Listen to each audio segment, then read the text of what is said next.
I always tell people if I'm not being creative, I don't feel like I'm being productive. But it feels like being creative is harder than ever.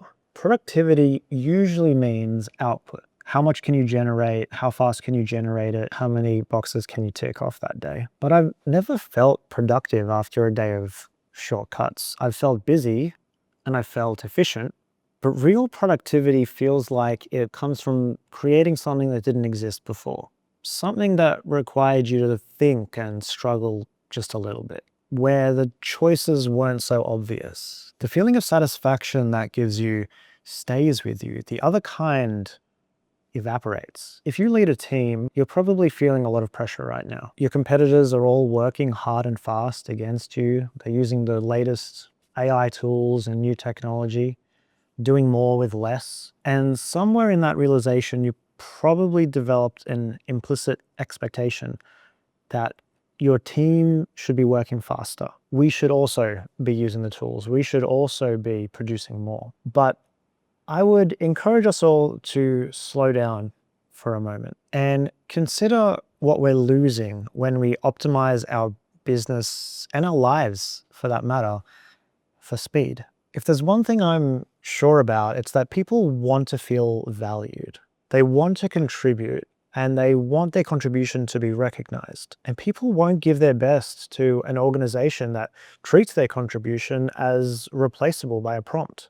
Encouraging your team to find the quickest solution to a problem, even if that involves an AI-generated solution or just doing the same as what someone else is doing, sends a message that it's not the best ideas that you value, it's the most efficient ones. There's a satisfaction that comes from building something yourself. And when you take it away to default to the fastest option, you don't just get worse work, you get people who stop trying. Why would they? Their opinions and creativity aren't valued.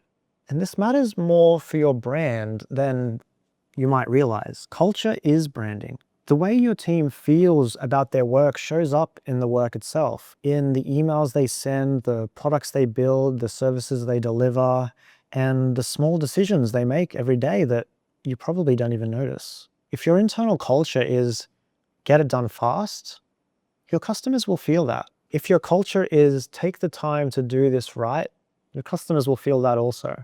Your work will feel more human and your customers will feel like you really care. So if you're leading a team and you want to build a stronger internal brand, here's what I would suggest you do. Encourage creativity and new ideas.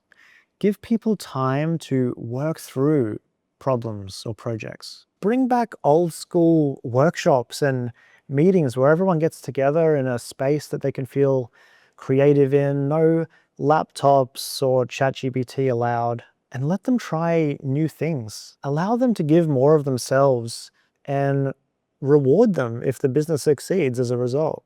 Bring back creativity and make it part of your brand and your values. Then when your teams are more engaged and positive, watch as that trickles down to your customers and your clients. Your competitors may seem like they're ahead temporarily, but your brand will only benefit in the long run.